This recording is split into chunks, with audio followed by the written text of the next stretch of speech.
Listen closely. To truly understand the G20, you must first deconstruct the intent behind its creation.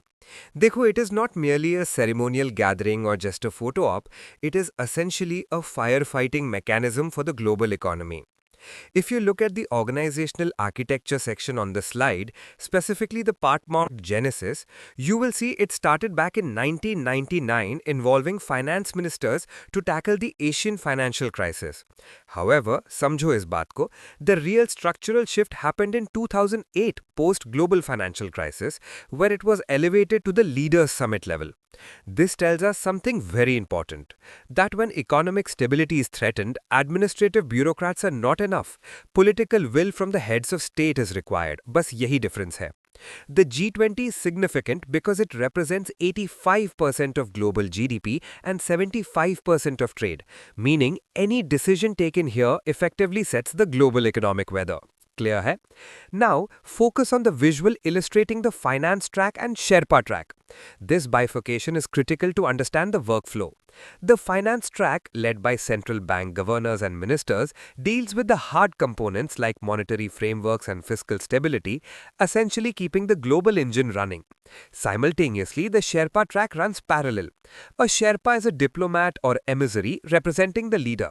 They handle the soft but crucial political heavy lifting, development, energy, and anti-corruption measures. Why is this distinction important? सोचो जरा. Because while finance ministers fix the math, Sherpas fix the diplomacy. As shown in the diagram, these two tracks eventually converge at the Leaders Summit, where the final Leaders' Declaration is signed. But here lies a unique challenge. The G20 has no permanent secretariat or headquarters. So how does it maintain continuity without a permanent office? This leads us to the Troika mechanism. Refer to the rotational flow map at the bottom. The administration works on a past, present and future basis. The current presidency works with the previous one and the incoming one. This three-member steering committee called the Troika ensures that when one country passes the gavel, the agenda does not fall into a void. It preserves institutional memory in a volatile geopolitical landscape. Makes sense? Moving to the outcomes of the New Delhi summit, we must analyze how consensus is manufactured in a polarized world. The most critical achievement here was the consensus building regarding the Ukraine crisis. Dicko, in international diplomacy, specific words carry the weight of weapons. The negotiation achieved 100% consensus on 83 paragraphs. How was this possible when Russia and the West were at odds? Kaise hua ye? The drafting shifted the focus from geopolitical blame to human suffering and alignment with the UN Charter principles. This linguistic maneuver allowed all parties to agree without conceding their core strategic positions. Clever, right? This spirit is encapsulated in the motto visible in the central circular visual, Vasudeva Kutunrakam, one Earth, one family, one future. This is not just a slogan, it is a diplomatic doctrine asserting that shared survival outweighs isolated conflict. However, a declaration is only as good as its tangible economic outcomes. This brings us to the visual of the economic corridors on the right, specifically the IMEC, the India, Middle East, Europe Economic Corridor. Why is this corridor geographically significant? Trace the red line on the map. It connects the west coast of India through the UAE and Saudi Arabia, moving via Jordan and Israel to Haifa and finally entering Europe. This is a multimodal transport route involving ship-to-rail transit. The strategic intent here is twofold. First, it bypasses the traditional and often congested Suez route, potentially making trade flow 40% faster. Second, it serves as a geopolitical counterbalance to other dominant infrastructure projects, like the Belt and Road Initiative, though it is framed positively as a connectivity bridge. By linking the energy-rich Middle East with the consumer-rich Europe and the manufacturing hub of India, the G20 effectively created a new artery for global trade. This proves that the summit moved beyond mere talk to hard infrastructure, anchoring economic stability in physical connectivity. The induction of the African Union, the AU, represents a fundamental restructuring of the global order, shifting the narrative from G20 to G21. To understand the gravity of this, look at the population representation bar chart. Before the AU's entry, the G20 represented about 60% of the global population. With the AU, which gives a unified voice to 55 African nations, that representation jumps to approximately 80%. This corrects a historical anomaly where an entire continent was treated as a passive recipient of aid rather than an active decision maker. Bilkul galat tha wo. But let us dig deeper into the resource-based chart. Why is the global north suddenly interested in giving Africa a seat at the table? Achanak kyun? The answer lies in the transition from oil and gas to critical minerals. As the world moves towards green energy, the materials required, cobalt, lithium, and rare earths, are heavily concentrated in Africa. By integrating the African Continental Free Trade Area into the G20, major powers are essentially securing their supply chains for the future electric economy. Samajh rahe ho? Parallel to this geopolitical shift is the launch of the Global Biofuel Alliance, the GBA. Look at the GBA core map showing the nexus between India, Brazil, and the USA. These three nations collectively produce 85% of global biofuels. The objective here is to commoditize biology for energy security. The target mentioned is E20, which means blending 20% ethanol with petrol. Why is this necessary? It reduces reliance on crude oil imports and creates a circular economy for agriculture. Refer to the process cycle diagram at the bottom. It shows a loop. Biomass and agri-waste are collected and put through fermentation to produce ethanol. This ethanol powers clean transport, lowering emissions. By forming this alliance, the G20 is trying to create a global standard for biofuel trade, much like OPEC exists for oil. It is a strategic move to ensure that the energy transition is not just about solar and wind, but also about utilizing the biological wealth of the global south. The modern global economy faces two distinct types of chaos, one in the traditional institutional machinery and one in the unregulated digital frontier. Let's tackle them. The first section, MDB reforms, addresses the institutional failure.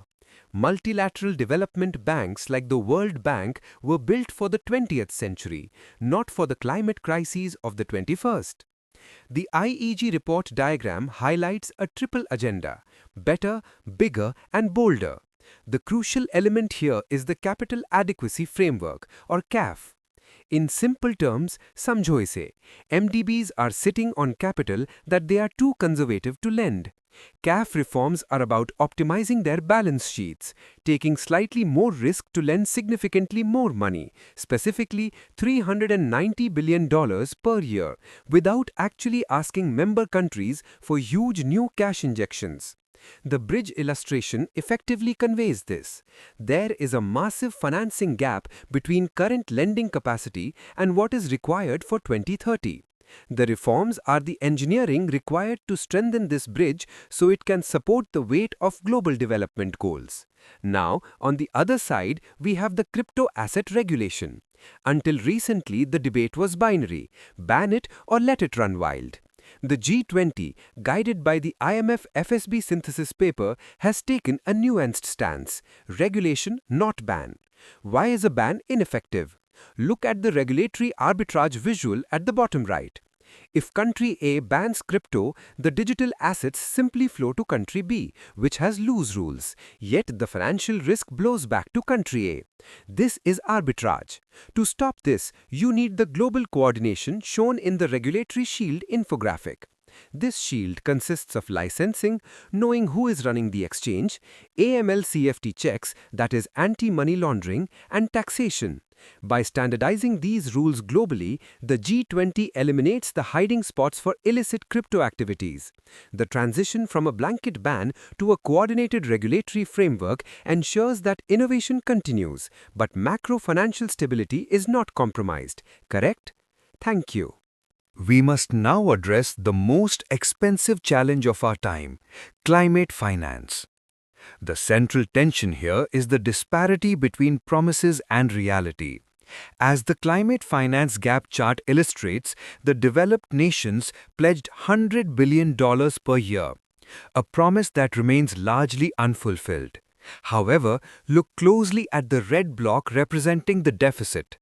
It shows that the actual requirement for developing countries to meet their NDCs, their nationally determined contributions, is a staggering $5.8 to $5.9 trillion pre-2030. This is not a gap, it is a chasm. बहुत बड़ा difference है. The slide highlights blended finance as a mechanism to solve this. Blended finance uses public money to absorb the initial risk, thereby encouraging the massive private capital to enter the market. Private investors fear risk in developing markets. Blended finance de-risks these investments, making green projects bankable. But money alone cannot fix the climate crisis if the underlying economic model is flawed. So Jovara. This brings us to Mission Life, Lifestyle for Environment, which proposes a philosophical shift from the consumption side. The current economic model is linear consumption. Take, make, waste. You buy, you use, you throw. Mission Life advocates for a circular approach, driven by P3, pro-planet people. Look at the life, a behavioral loop diagram. It starts with individual action, like turning off switches or using bicycles. This might seem small, but when aggregated, it creates community demand. When communities demand sustainability, it forces a market supply shift. Companies start innovating eco-friendly products because that is what sells. Finally, this leads to policy support. It is a bottom-up approach, where behavioral nudges at the individual level drive macroeconomic transformation. The G20 has adopted these high-level principles to ensure that climate action is not just about government treaties, but about changing the daily demand patterns of billions of people. When a country runs out of money, it faces either a liquidity crisis, which is a temporary cash flow problem, or a solvency crisis, which is a structural bankruptcy. जेब खाली है या bank account ही बंद हो गया. The G20's response to this has evolved from the DSSI to the Common Framework. Initially during COVID-19, the DSSI, the Debt Service Suspension Initiative, acted as a pause button. It offered a temporary suspension of payments for the poorest countries. However, as the text notes, its limitation was that it only addressed liquidity, not the underlying solvency, and private creditor participation was voluntary, meaning many lenders didn't join in. The map shows the vast spread of eligible countries, primarily in Africa, highlighting the scale of distress. But listen, the real game changer is the Common Framework for Debt Treatments. This is a structural surgery for debt. Why is the Common Framework considered an innovation? Look at the creditor composition pie chart.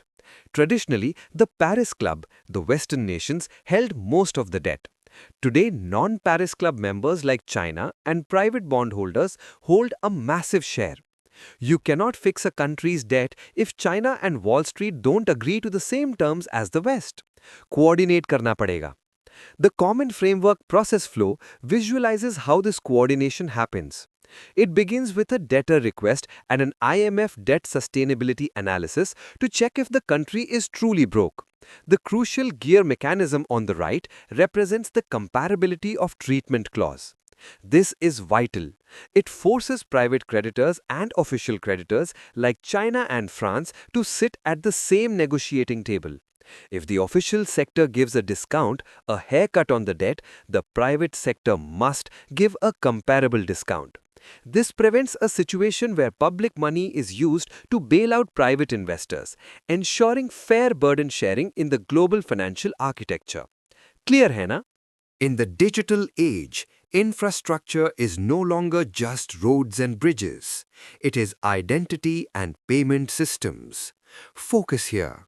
This slide explains the India Stack model of digital public infrastructure, or DPI, which the G20 has accepted as a global standard. The core definition of DPI is that it must be interoperable and open source. It is not a walled garden owned by a single corporation like big tech platforms. It is public rail for digital innovation. सबके लिए खुला है. The architecture is visualized as three layers, or the trident JAM. The base is the identity layer, Aadhaar, which answers who are you. Above that is the payment layer, UPI, which facilitates how do we exchange value. Finally, the data layer, DAPA, manages how do we trust information. This modular design allows different apps to plug and play, fostering immense innovation. Now look at the impact. The speed of financial inclusion speedometer quantifies this. Traditionally, achieving 80% financial inclusion would take a nation approximately 47 years. With DPI, India achieved this in just 6 years. Kamal hai na? This acceleration is driven by lowering the customer acquisition cost because eKYC is almost free compared to physical verification. The G20 consensus has now operationalized this through the GDPIR, the Global Digital Public Infrastructure Repository. Think of this as a virtual library where the Global South can download these software stacks to build their own systems rather than buying expensive proprietary software. By exporting this model, the G20 is essentially providing developing nations with a technology leapfrog tool, allowing them to bypass decades of legacy banking infrastructure and move straight to a digital economy. This is true empowerment. The final conceptual shift in the G20 agenda is the move from women's development to women-led development. This is not just a play on words, it represents a fundamental change in economic philosophy. As described in the Paradigm Shift section, the old narrative treated women as passive beneficiaries, people who needed aid and welfare. Bichara samjha jata tha. The new narrative views them as active agents of change and drivers of GDP. The transformation infographic visually represents this journey, from a woman receiving a cardboard box of aid to a woman leading a corporate board or a tech startup. To operationalize this, the G20 created a dedicated working group on empowerment of women. But empowerment requires capital, right? Which brings us to the Financial Inclusion Action Plan, or FIAP. The radar chart provides a structural analysis of the barriers women face and how the FIAP intends to dismantle them. Notice the red zone representing pre-FIAP conditions. The barriers are high. Lack of collateral is a major one. Women often do not possess land titles to offer as security for loans. The green zone, post-FIAP target, shows how these barriers are reduced. How is this possible? Through DPI intervention. If a woman has a digital footprint via UPI transactions, that data acts as information collateral. She doesn't need land. Her transaction history proves her creditworthiness. Simple, hey? The plan also focuses on the gender-digital divide, aiming to halve it by 2030. By combining digital literacy with regulatory support for women-owned MSMEs, the G20 is trying to integrate half the world's population fully into the formal economy, proving that gender equity is arguably the smartest economic policy available. Samajh aaya? Very good.